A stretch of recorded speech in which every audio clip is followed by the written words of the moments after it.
You all right? Yeah.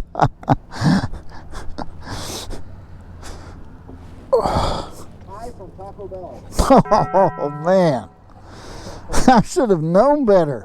What did you eat?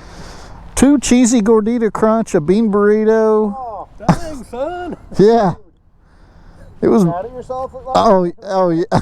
I am now.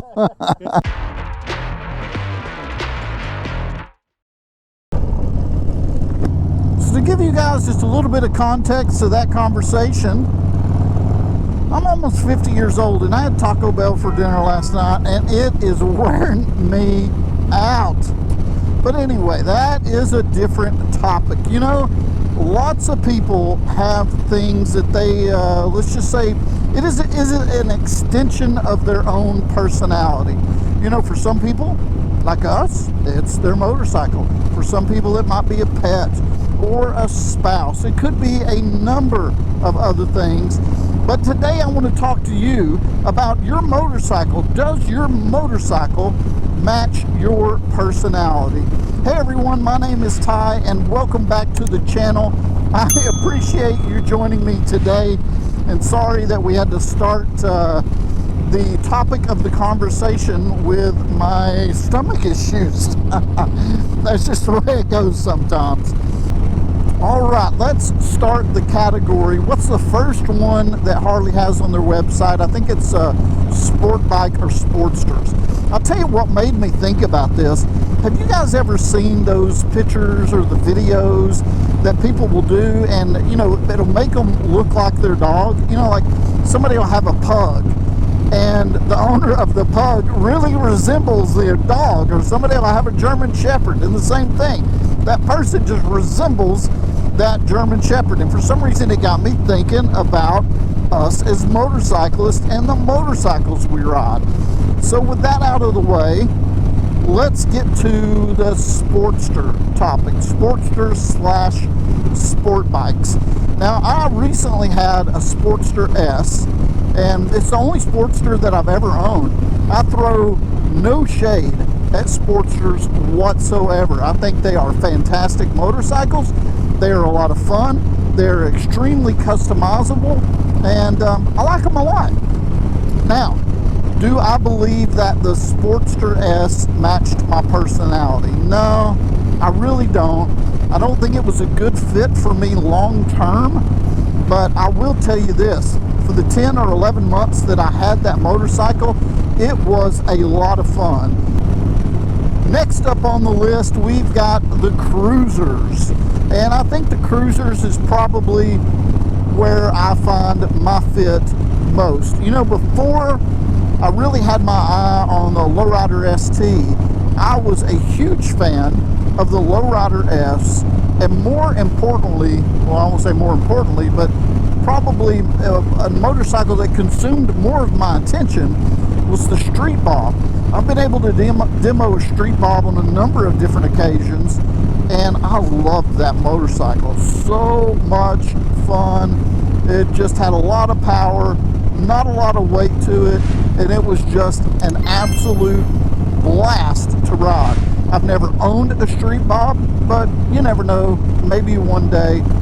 Great motorcycle. And then, you know, let's see, it's been a couple of years, but I was able to demo a Lowrider S, which was a natural progression for me. When I saw that the Lowrider ST was released, I knew, okay, this might be a motorcycle that I need to snag. And man, I am so glad I did.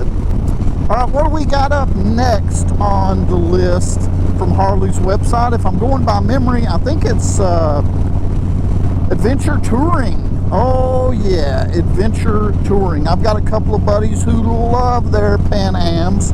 I've been able to demo a Pan Am, and man, that is a great bike. I mean, Harley really did an excellent job coming out with that one, and hopefully they are going to conquer a part of the market that they've not been able to previously.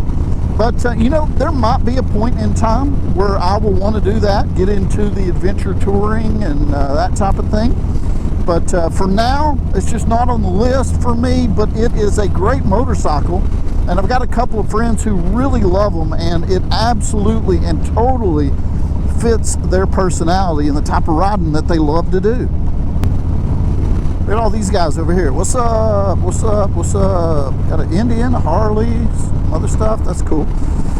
All right, what's next on the list that Harley has? Oh, Grand American Touring? Is that the category that they recently came up with? Am I remembering that right? Grand American Touring. You know, they've got all the Road Glide models, Street Glide models, CVO models, all that type of thing.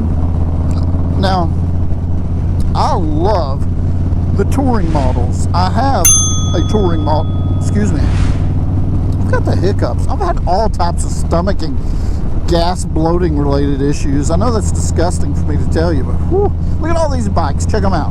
What's up, ladies and gentlemen? Yeah, awesome. So I've got a Street Glide CVO, and that bike is great. Now, before I owned my Street Glide CVO, I had a 2020 Street Glide. The color on that one was Tahitian Teal. I've mentioned it before in other videos. Now, if you talk about a motorcycle that I felt like was an extension of my personality, it was that bike. I loved that bike, man. It was awesome. I spent a lot of time and finances getting it exactly where I needed to be, or where I wanted it to be, and such a wonderful, wonderful motorcycle. Unfortunately, that one got totaled in an accident that I was involved in. And then last up on the list would be the trikes. Now, I know several people who say, you know what, when it gets to the point where I need a trike, I am just hanging it up. Now, none of us have a crystal ball. We don't know if that's going to be the way that we think, or the way that, you know, if we're going to go a different route. For me, I say when it comes time and I need a trike, I'm going to get a trike. If it means I'm still able to ride a motorcycle and hang out with my buddies and, you know, be a part of that community, I have no problem riding a trike. Well, as always, I appreciate y'all's time so very much. Thanks for carving out a few minutes of your day to spend with me. I'll tell you what, please like and consider subscribing. I hope you guys have an excellent day, and we'll talk to you again soon.